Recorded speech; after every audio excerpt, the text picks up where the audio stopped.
Bom menina devocional, meu nome é Maritza Fölling. Laga nós vamos tender e alabar Deus junto. Me dá o seguinte versículo. Mateus 4, versículo 5, 6 e 7. Depois, diabo abai a cidade santo com ele e a poner riba e punta de mais alto do templo. Ele avisa Jesus, se bota ajuda de Deus, benta bo curva a bom, pa sobra, toda escritura tabisa, lo eduna su angel ng ordo tocante bo, nang lo cargabo den na man, pa bonodal bo pia contra piedra.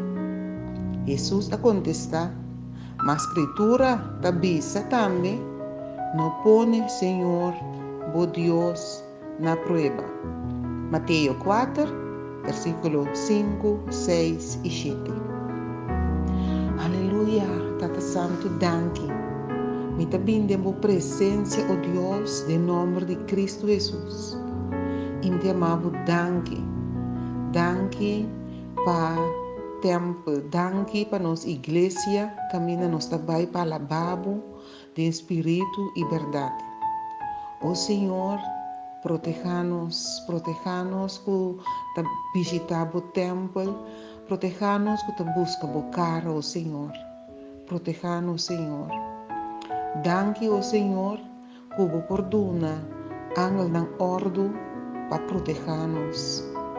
Danke, Senhor, abo que ajuda-nos, para nos não dar-nos pia e para nos slip. Danke, Senhor. O Tata, te pedimos perdonar-nos. Perdonar-nos, ora com nossa atitude, da maneira prueba.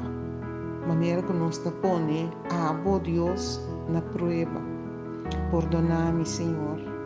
Perdonar-nos. Perdonar-me, oh Senhor. Ora, minha comportação, te põe na prueba. Ora, minha picana, da maneira da pone abo Senhor da prueba. Ora mi comportação da dona mau testemunho. O Senhor me te pedi para ajudar-me mi coração.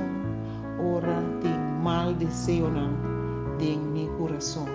Também te ponebo na prueba. O Senhor, wak-me, assim me limpe. O Senhor, abo ta santo, eu sei me saco, ame também me ser ta santo.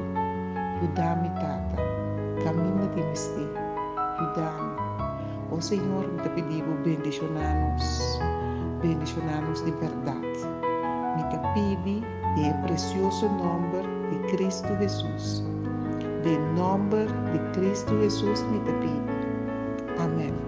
Danke para escuchar e sentir livre para compartilhar com uma família, um amigo, uma amistade. Danke.